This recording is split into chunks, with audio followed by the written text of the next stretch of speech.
Hello everyone, আমার নতুন YouTube channel dream chaser যশঙ্কতে আপনাদের সকলকে স্বাগত জানাই। আমি আর কিছুক্ষণের মধ্যেই বেরিয়ে পড়তে চলেছি একটা নতুন রোড ট্রিপে, একটা নতুন অ্যাডভেঞ্চারের উদ্দেশ্যে। আর এবারে আমার গন্তব্য একটা দারুণ জায়গা, নর্থ ইস্ট ইন্ডিয়া। অর্থাৎ নর্থ ইস্ট ইন্ডিয়ার যে স্টেটগুলো আছে তার মধ্যে অন্যতম সুন্দরী একটা স্টেট আসাম। সেই আসামে আমি যাব এক্সপ্লোর করতে নতুন নতুন জায়গা। আমার এই যে ট্রিপটা হতে চলেছে, যে মোটো ব্লগটা হতে চলেছে, সেটা দারুণ একটা এক্সাইটিং, একেবারে আসামের অদ্ভুত জায়গা নিয়ে। তো আশা করব আমার যে এপিসোডগুলো হবে এই ট্রিপের, সেই এপিসোডগুলো আপনারা একেবারে মিস করবেন না। প্রত্যেকটা এপিসোড দেখতে থাকবেন আর তার সাথে নতুন নতুন জায়গার সাথে পরিচিত হতে থাকবেন। তো আমার সমস্ত যে প্রিপারেশন সমস্ত রেডি হয়ে গেছে। আমার ব্যাগ পুরো বাঁধা কমপ্লিট, লাগেজ ব্যাগে যা যা বাঁধা থাকে কমপ্লিট, বাইক পুরোপুরি রেডি হয়ে গেছে। আমারও পার্সোনাল যে সমস্ত গিয়ার সে সমস্ত এক জায়গায় রেখে দিয়েছি, জাস্ট গায়ে পরবো, চাপাবো আর বেরিয়ে যাব। রাত্রে খালি ডিনার করবো, একটু আর্লি ডিনার করে নেবো 8টা সাড়ে 8টা। তারপরে হচ্ছে 9টার সময় বেরিয়ে পড়বো আমার বাড়ি থেকে একেবারে শিলিগুড়ির উদ্দেশ্যে, একেবারে নতুন একটা রোড ট্রিপের উদ্দেশ্যে। তো আলটিমেটলি বাড়ির সমস্ত কার্যক্রম সাঙ্গ করে আমি শেষ পর্যন্ত 9টা 35 মিনিটে বেরোতে সক্ষম হয়েছি। যে কোনো রোড ট্রিপ বা যে কোনো এরকম অ্যাডভেঞ্চার ট্রিপের বাড়ি থেকে বেরোনোর যে ফার্স্ট ডেটা, একদম অন্তিম মুহূর্তটা প্রচণ্ড পরিমাণে ব্যস্ততম থাকে। এটা প্রত্যেকেরই হয়ে থাকে যে দুদিন আগে থেকে গোছগাছ শুরু হলেও সেই শেষের 1 ঘন্টা এমন তাড়াহুড়া পড়ে যায় যে এটা নিই ওটা বাদ পড়ে গেল, ওটাই সমস্যা হচ্ছে। এই করে করে আলটিমেটলি কিন্তু যে টাইমটা আমরা ফিক্সড করি বেরোনোর জন্য, সে টাইমটা কিন্তু হয় না, কোনো না কোনোভাবে কম বেশি একটু দেরি হয়ে যায়। এখন আমি যে রোডটা দিয়ে যাচ্ছি সেই রোডটা হচ্ছে আসাম লিঙ্ক রোড নামে পরিচিত। তো আমাদের ব্যান্ডেল থেকে সেই NH-34কে কানেক্ট করেছে কিন্তু এই আসাম লিঙ্ক রোডটা। মোটামুটি আমাদের ব্যান্ডেল থেকে এই আসাম লিঙ্ক রোডটা স্ট্রেচ হবে 80 থেকে 88 কিলোমিটার, যেটা গিয়ে একদম কৃষ্ণনগরের যে পান্থতীর্থ মোড়, সেই পান্থতীর্থ মোড়টা ক্রস করেই NH-34-এর সাথে গিয়ে মিশে গেছে। আজকে বাড়ি থেকে বেরোনোর পর এত পরিমাণে জ্যাম পেয়েছি, বাইকে স্পিডই তুলতে পারছি না, 40-45-এর বেশি তুলতে পারছি না, খালি লরি আর লরি। আর আপনারা জানেন যে এই রোডটা হচ্ছে একটা সিঙ্গেল রোড, দুদিক দিয়েই গাড়ি যাতায়াত করছে এবং সেই বিশাল বিশাল লরির বিশাল বিশাল আলো, হর্ন পুরো মাথা খারাপ করে দিচ্ছে। আর এখন আমি ক্রস করছি হচ্ছে নবদ্বীপের যে ব্রিজটা, নদীটা আছে, নদীর ওপর যে ব্রিজটা আছে সেই ব্রিজটা ক্রস করছি। অর্থাৎ যে নদীটা বা যে ব্রিজটা ক্রস করে লক্ষ লক্ষ তীর্থযাত্রী, শরণার্থী বা ভ্রমণপ্রিয় মানুষ মায়াপুর যায়, সেই ব্রিজটাই আমি এখন ক্রস করছি। এবং এই ব্রিজ পেরিয়ে মোটামুটি আর 15-16 কিলোমিটার গেলে আমি পেয়ে যাব হচ্ছে কৃষ্ণনগর। আর কৃষ্ণনগর থেকে আমি পেয়ে যাব হচ্ছে শিলিগুড়ি যাবার হচ্ছে রাজপথ, যেটা অর্থাৎ 34 নম্বর জাতীয় সড়ক। রাত ঠিক 12টা 25 মিনিটে আমি এসে উপস্থিত হলাম কৃষ্ণনগর, এবং এটাই হচ্ছে কৃষ্ণনগরের পান্থতীর্থ মোড়। এই যে ডান দিকের যে রাস্তাটা চলে যাচ্ছে, এই রাস্তাটা চলে যাচ্ছে একদম সোজা কলকাতা, মানে ওই যে লরিগুলো যাচ্ছে ওগুলো যাচ্ছে কলকাতার দিকে। আর আমি এই যে এদিকে এগোচ্ছি, এটা হচ্ছে যাবে একদম সোজা শিলিগুড়ি। এবার বেশ আরামে ভালো করে বাইকটা চালানো যাবে। এবং দেখছেন আলো পুরো ঝকঝক করছে। তবে এটা যেহেতু একটা জাংশন পয়েন্টের সামনাসামনি, সেই কারণে এত আলো। অনেক জায়গায় আছে একেবারে কোনো আলোই পাওয়া যায় না, পুরোপুরি অন্ধকারের মধ্য দিয়ে একদম বাইক চালাতে হয়। কিন্তু রাত্রেবেলা, রাত্রি এই 12:30টার সময় পুরো 16 বাইক ট্রিপে, যে বাইক ট্রিপ আমার চলছে ব্যান্ডেল বা কলকাতা থেকে একদম আসাম অবধি, আসামের একদম ভেতরে অফবিট জায়গায় যে গিয়ে পৌঁছাবো আমি, তো একদম 16 বাইক যে ট্রিপটা চলছে, তার এই 16 বাইকিংয়ে রাত্রি 12:30টার সময় একা একা এরকম হাইওয়েতে বাইক চালিয়ে শিলিগুড়ি যাওয়ার মজাই আলাদা। আর আজকের ওয়েদারটা হচ্ছে সেই ওয়েদার, তার কারণ গতকালই এই মরশুমের প্রথম কালবৈশাখী হয়েছে। আর প্রথম কালবৈশাখী হয়ে পুরো আমাদের ধরিত্রীকে একদম করে দিয়েছে ঠান্ডা। গাছপালা একদম ঝকঝক করছিল। আজকে সকালবেলা দেখছিলাম সারা রাত বৃষ্টিতে ভিজে কালকে। আজকে যদিও বৃষ্টি হয়নি, কিন্তু কালকে ওই কালবৈশাখী এবং বৃষ্টির যে দাপট চলেছিল, তার আফটার এফেক্ট হিসাবে আজকে কিন্তু এখনও পর্যন্ত বেশ ভালো ওয়েদারটা আছে। একদম গরম লাগছে না, বরঞ্চ সেরকম দেখতে গেলে আমি যদি এই যে জ্যাকেটটা পরে আছি সেই জ্যাকেটটা খুলে চালাই, এত জোরে বাইক চালালে কিন্তু ঠান্ডা ঠান্ডাই লাগবে। ডালখোলা 337, আর সেই 337 কিলোমিটার কিন্তু এরকম সোজা রাস্তা বেরিয়ে যাবে, কোনো আঁক বাঁক কিচ্ছু নেই, চোখ বন্ধ করে সোজা চলে যাওয়া যাবে ডালখোলা। তারপর ডালখোলা গেলে তো বাঁদিকে চলে যায় পূর্ণিয়া, আর ডান দিকে হয়ে যাচ্ছে গিয়ে আমাদের শিলিগুড়ি। আর দেখতে দেখতে 163 কিলোমিটার পথ পেরিয়ে এখন যে জায়গাটার ওপর দিয়ে যাচ্ছি সেটা এই আমাদের যে NH12 বা NH34 যেটা ছিল, এখন দেখছি বিভিন্ন জায়গায় NH12 লেখা, ব্যাপারটা আমার ঠিক জানা নেই, পরে একটু স্টাডি করে দেখতে হবে। যাই হোক, লেখা অনুসারে এই NH12-এর ওপর এই রোডটা আমার অত্যন্ত প্রিয় রোড। এরপরেও প্রিয় রোড আছে, কিন্তু এই নিউলি বিল্ড এই রোডটা হচ্ছে ব্যাপক লাগে। এবং সবথেকে বড় কথা, রাত্রেবেলা এই রাস্তায় চালানোর একটা মজাই আলাদা। আর এটা যারা এই রাস্তায় এসছে তারা অবশ্যই বুঝতে পারছে এটা কোন রাস্তাটা। এটা নান আদার দ্যান বহরমপুর বাইপাস। আগে যখন শিলিগুড়ি যেতাম এই রাস্তা দিয়ে, তখন বহরমপুর টাউনের ভেতর দিয়ে যেতে হতো, প্রচণ্ড জ্যাম পড়তো, প্রচুর সময় লাগতো, হেভি কনজেস্টেড রাস্তা, ক্রাউডেড রাস্তা। কিন্তু জাস্ট লুক মানে অন্য একটা রোমাঞ্চ হয় রাত্রেবেলা এই রাস্তা দিয়ে বাইকটা চালাতে।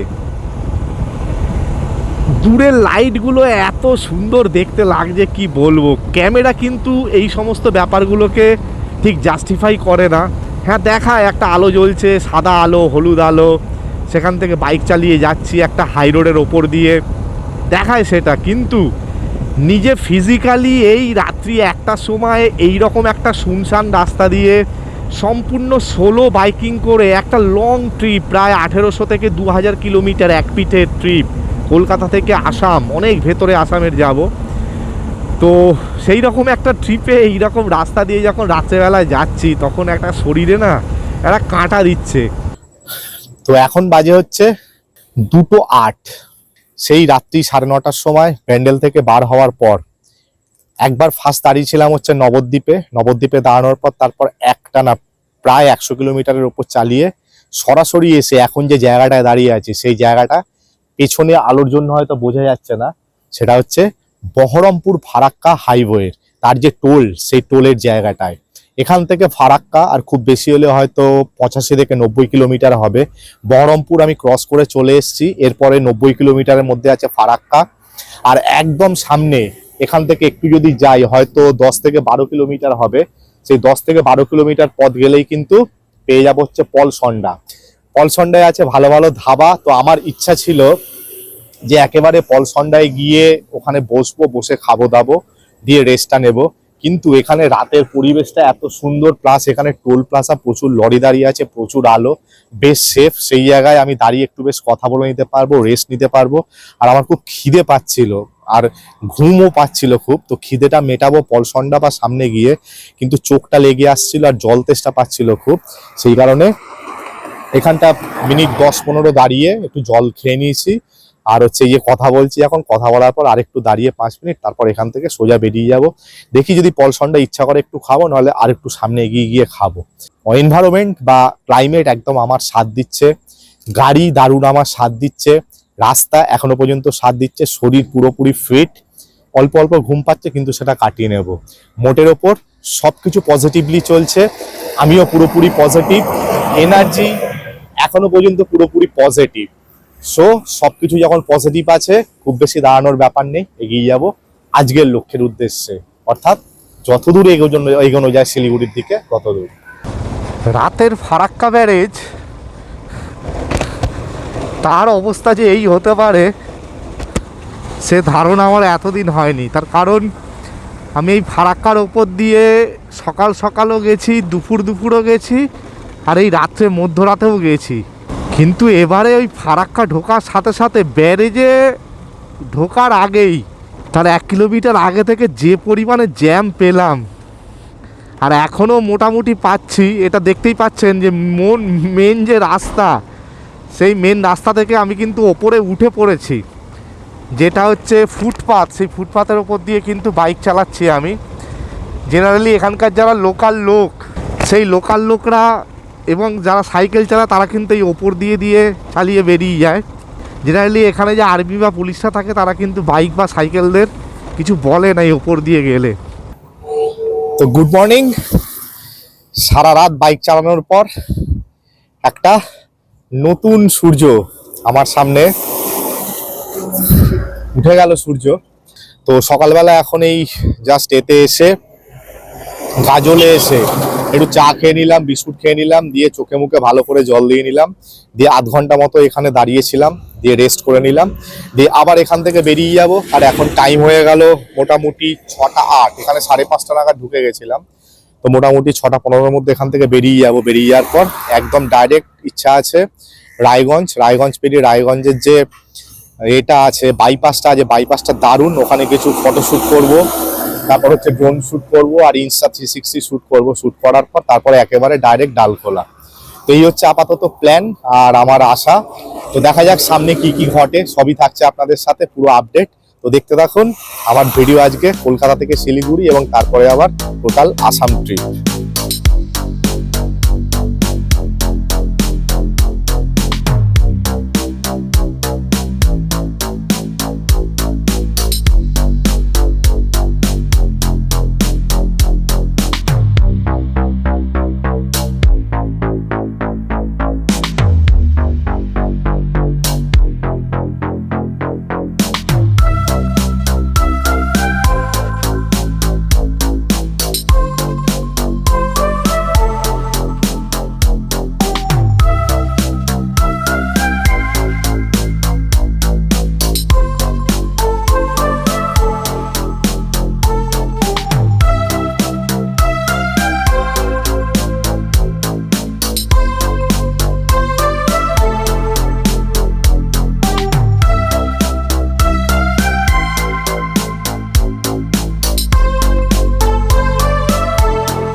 অবশেষে যে জায়গাটার প্রতীক্ষা,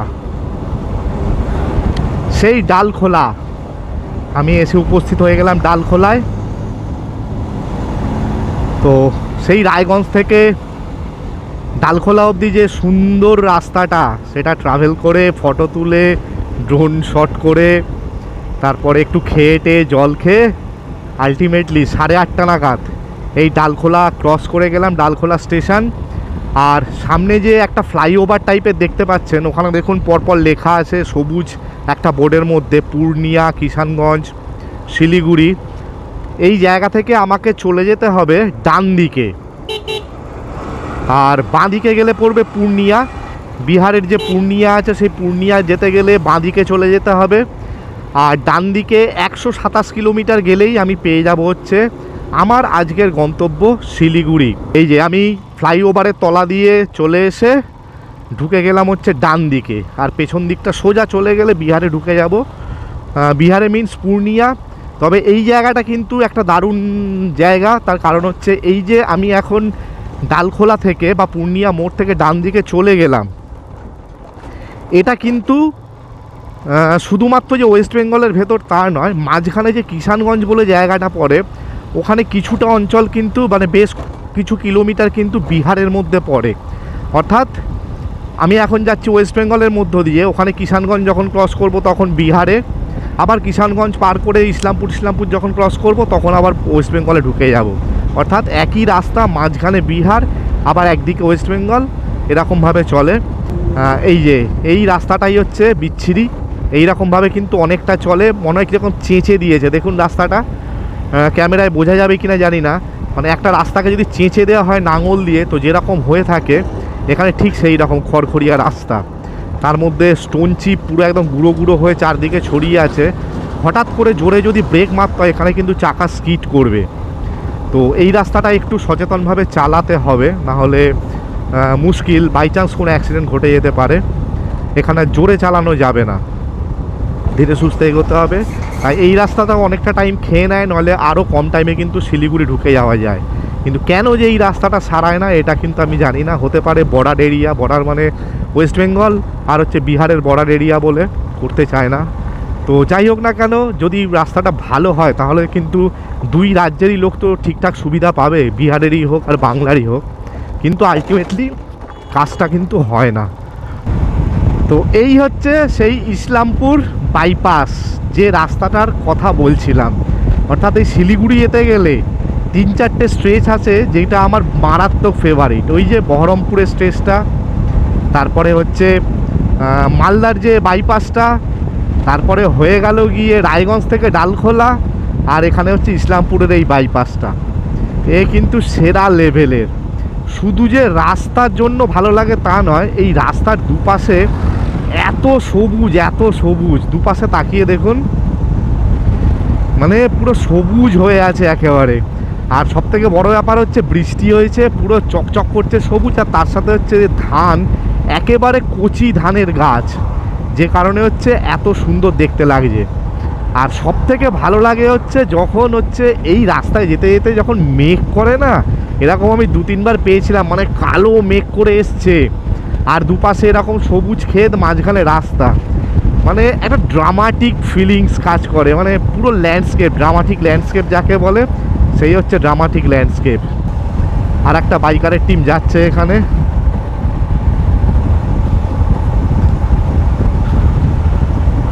ও, এদের সাথে দেখা হয়েছিল আমার। হ্যাঁ হ্যাঁ,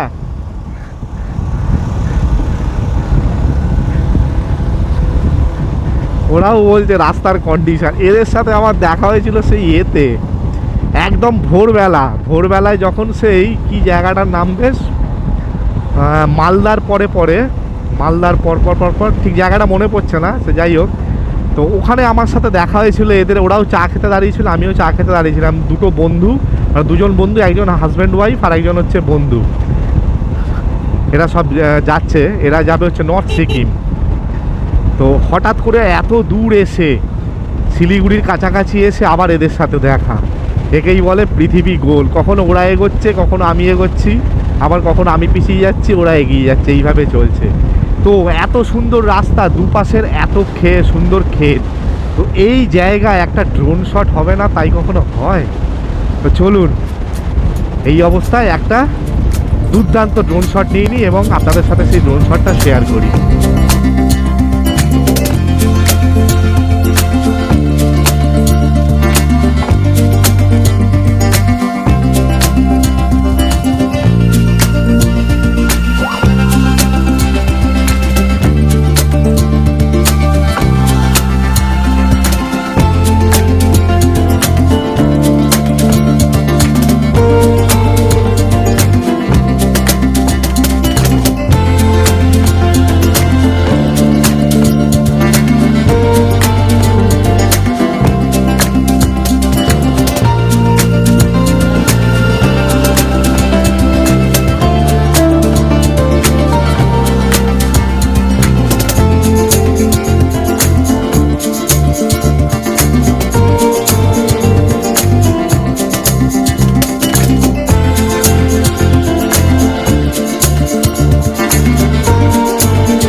তো এই মুহূর্তে আমি দাঁড়িয়ে আছি হচ্ছে শিলিগুড়ির সেই বিখ্যাত চা বাগানে।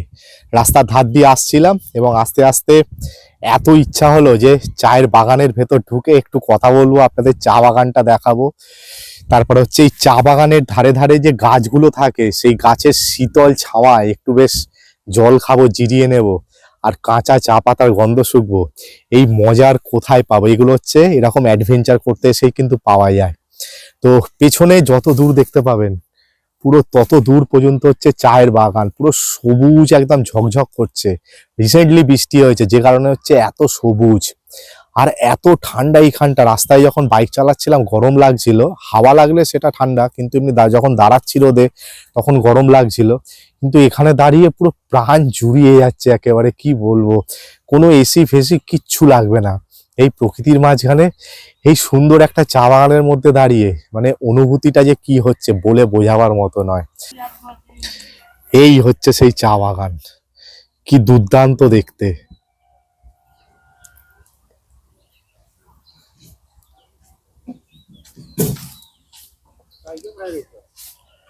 একটা আলাদাই অনুভূতি, আলাদাই স্যাটিসফ্যাকশন।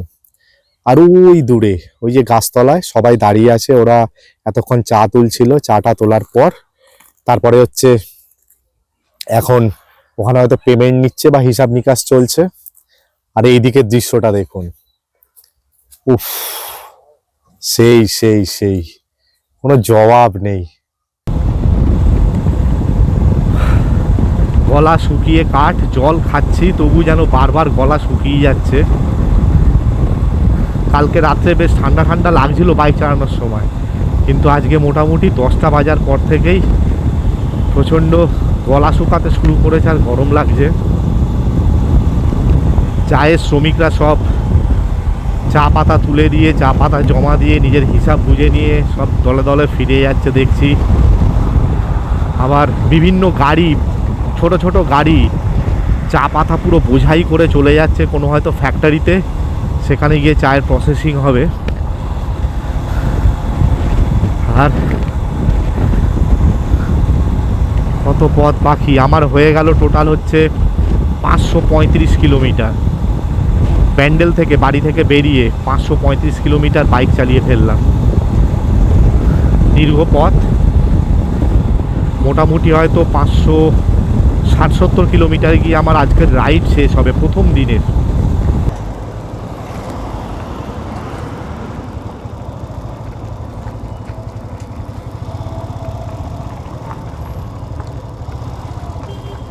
তো ঢুকে পড়লাম বেঙ্গল সাফারির ভেতরে। আমি যে হোমস্টেটার সাথে যোগাযোগ করেছি, কোনো পেমেন্ট করিনি, এমনি ফোনে কথা বলেছি, দেখতে যাচ্ছি সেই হোমস্টেটা। তো বেঙ্গল সাফারির যে মূল গেট সেখান দিয়ে ঢুকলাম। এই যে ডান দিকে আমার হচ্ছে বেঙ্গল সাফারি, এদিকে বেঙ্গল সাফারির ভেতরে ঢুকে যাওয়া যাবে। দারুণ জায়গাটা কিন্তু। আর এদিক দিয়ে হচ্ছে রাস্তা, এই যে একদিকে বেঙ্গল সাফারি, এখান থেকে দেখাচ্ছে 1.3 কিলোমিটার, জাস্ট 1.3 কিলোমিটার। এত সুন্দর জায়গায় হোমস্টে, নির্জন নিরিবিলি একেবারে জায়গার মধ্যে অবস্থিত। যদিও হোমস্টেটা এখনও খুঁজে পাইনি। আর দোকান ফোকান সবই আছে, রেস্টুরেন্টও আছে দেখলাম, কিছু খাবার ইচ্ছা হলে রেস্টুরেন্ট থেকে খাওয়া যাবে। হোমস্টেতেও আশা করি খাবার দাবার পাওয়া যাবে। পাওয়া গেছে বাসেরা, দারুণ জায়গা তো, লাভলি। এই যে একদম ডান দিকে শেষ লাস্ট যে হোমস্টেটা, ওপরে লেখা আছে বাসেরা। বাহ বাহ বাহ। আমার যে সোলো রাইডিং কলকাতা থেকে আসাম পর্যন্ত, তার ফার্স্ট ডের রাইডটা ছিল কলকাতা থেকে হচ্ছে শিলিগুড়ি অবধি বা ব্যান্ডেল থেকে শিলিগুড়ি অবধি। সেটা একদম 560 কিলোমিটার কমপ্লিট করে আমি এখন শিলিগুড়ির একটা হোমস্টেতে আছি এখানে। আর এখন আমি কথা বলছি হচ্ছে সন্ধেবেলা, দুপুরবেলা আসার পর খেয়ে দিয়ে চান করে এত ঘুম পেয়ে গেছে, আর ব্লগটা তখন শেষ করতে পারিনি, মারাত্মক বিধ্বস্ত ছিলাম। তো সন্ধেবেলা এখন বসে ব্লগটা শেষ করছি। তো পুরো রাইডটা তো আপনারা দেখলেন, কলকাতা থেকে শিলিগুড়ি। প্রচুর ব্লগ আছে ইউটিউবে, প্রচুর লোক আসে, সুতরাং যেরকম ভাবে আপনি সার্চ করবেন, যে কিওয়ার্ড দিয়ে সার্চ করবেন সেই টাইপের ভিডিও পেয়ে যাবেন। তো এটা একদম লেটেস্ট 2025 সালের ভিডিও রইল আপনাদের জন্য। তো রাস্তার কন্ডিশন থেকে শুরু করে বাকি যা যা জিনিসপত্র দেখানো সমস্ত কিছু দেখালাম। এবার আমি দেখাবো হচ্ছে আমি যে হোমস্টেটায় আছি। শিলিগুড়ি এসে তো অনেক জায়গায় আপনারা থাকেন, হোটেল খোঁজেন, থাকেন, যারা বাইকে আসে প্লাস ফ্যামিলি নিয়ে আসে। আমি যে হোমস্টেটায় আছি এটা একেবারে একটা অফবিট জায়গায়, সেটা বলেছি। সেটা হচ্ছে যে এখানে বেঙ্গল সাফারিটা আছে, বেঙ্গল সাফারির যে মূল গেট তার পাশ দিয়ে একদম পেছনের দিকে ঢুকে গেলে একদম একটা অফবিট ফাঁকা জায়গায় হোমস্টেটা একদম নতুন হয়েছে, বাসেরা হোমস্টে। এই সন্ধেবেলা এখন 7টা বাজে, আমি একবার সন্ধেবেলা আপনাদের বাইরে থেকে ভিউটা দেখাবো আর বাইরের পরিবেশটা দেখাবো, তারপরে বুঝতে পারবেন কি সুন্দর একটা জায়গায় অবস্থিত। এই কারণেই দেখাচ্ছি, যদি কেউ আসেন এখানে একটু নিরিবিলিতে থাকতে, শিলিগুড়িতে একটু রিল্যাক্সলি থাকতে, কিন্তু সস্তার মধ্যে মোটামুটি, তারা এই জায়গাটা চলে আসতে পারেন। ফার্স্ট দেখিয়ে দিয়ে হচ্ছে ঘরটা কত ভাড়া নিয়েছে সেটাও আমি বলে দেবো, কি কি সুবিধা অসুবিধা সেটাও বলে দেবো। তারপরে একবার বাইরের যে পোর্শনটা সেটা আপনাদের দেখাবো। এই হোমস্টেটার কিন্তু দারুণ একটা ব্যাপার, এই হোমস্টের কোনো ঘরেই কিন্তু খাট নেই, মেঝের মধ্যে এরকম মোটা গদি পাতা, আর বাকি সমস্ত চেয়ার টেবিল আয়না যা যা দরকার সমস্ত কিন্তু আছে এখানে। কিন্তু এটা দেওয়ার ফলে একটা জিনিস আমার খুব ভালো লেগেছে, সেটা হচ্ছে প্রচুর স্পেস বেরিয়ে গেছে ঘরটার মধ্যে। বিছানা যে একটা বড় স্পেস দখল করে থাকে, সেই দখল করে ব্যাপারটা নেই। এই যে আরেকটা প্রান্ত থেকে যদি ঘরটা দেখাই, দেখুন কত বড় স্পেস, আর ইজিলি কোনো ব্যাপারই না নিচে শোয়া, এত মোটা গদি আছে, ছড়িয়ে ছিটিয়ে 2 জন 3 জন 4 জন যে কেউ শুয়ে প্রস্তাব করতে পারেন। আর বাথরুম টাথরুম তো আছে এখানে। আরেকটা ভালো ব্যাপার আছে, ব্যালকনি আছে এখানে, আর সকালবেলা এই ব্যালকনি থেকে বাইরের দৃশ্য মারাত্মক দেখা যায়। এই হচ্ছে হোমস্টের পরিবেশ। সামনে ওদিকে ওইটা হচ্ছে রাস্তা, যেটা হচ্ছে মেন রাস্তা থেকে এদিকে ঢুকে আসছে, ঢুকে এসে এই হচ্ছে আমার হোমস্টেটা, যেটা হচ্ছে বাসেরা হোমস্টে। একদম নিশ্চুপ নিস্তব্ধ রাত্রেবেলা, মানে যে সিরিনিটি আপনার দরকার, যে নৈঃশব্দ আপনার দরকার, সেই নৈঃশব্দটা একদম সম্পূর্ণ বিরাজ করছে এখানে। আর ঠিক হোমস্টের পাশেই এখানে আছে একটা ছোট্ট সরু নদী টাইপের, পাথুরে একটা নদী, তারপরে হচ্ছে পুরো খোলা মাঠ। এবং এই জায়গাটায় এখন দেখতে পাচ্ছেন সন্ধ্যেবেলা 7টার সময় কেমন ঝিঝি পোকা আর ব্যাঙ এক নাগারে ডেকে যাচ্ছে। তো এখানে নন এসি রুম হচ্ছে 1000 টাকা, সবকটা ঘরেরই মোটামুটি যে অ্যারেঞ্জমেন্ট এরকম টাইপের। আর এসি রুমের ভাড়া হচ্ছে 1500 টাকা। তবে এসি রুমের ভাড়ার মধ্যে কিন্তু টুকটাক দরদাম চলে। আমি যেমন এখানে 1500 জায়গায় 1200 টাকায় পেয়ে গেছি।